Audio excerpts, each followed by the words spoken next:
Қайырлы күн. Бүгін сіздермен мамық құймақ, яғни оладьи жасаймыз. Ал ендеше кеттік.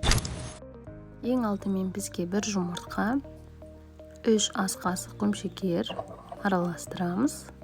0,5 шай қасық тұз, бөлме температурасындағы 250 мг жылы айран араластырамыз. 230 грамм ұнымызды салып, 1 келкі масса болғанша араластырып, 0,5 шай қасық сода салғымыз. Видеода көрсетілгендей қоймалжың массаға келтіреміз. Осылай көтеріліп бастайды. Бетін жауып 5-7 минутқа көтерілуге қоямыз.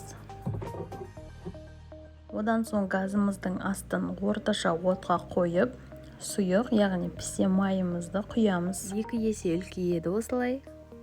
Майымыздың қызғанын көріп, пісіруді бастаймыз. 2 қасықтың көмегімен осылай салып шығамыз. 2-3 минут өткен соң келесі бетіне аударамыз. 2 беті қызарып піскеннен соң қағазымызға салып аламыз.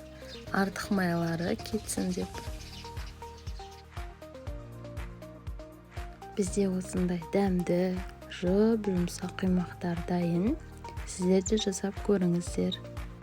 Сіздермен болған Жазира ас болсын.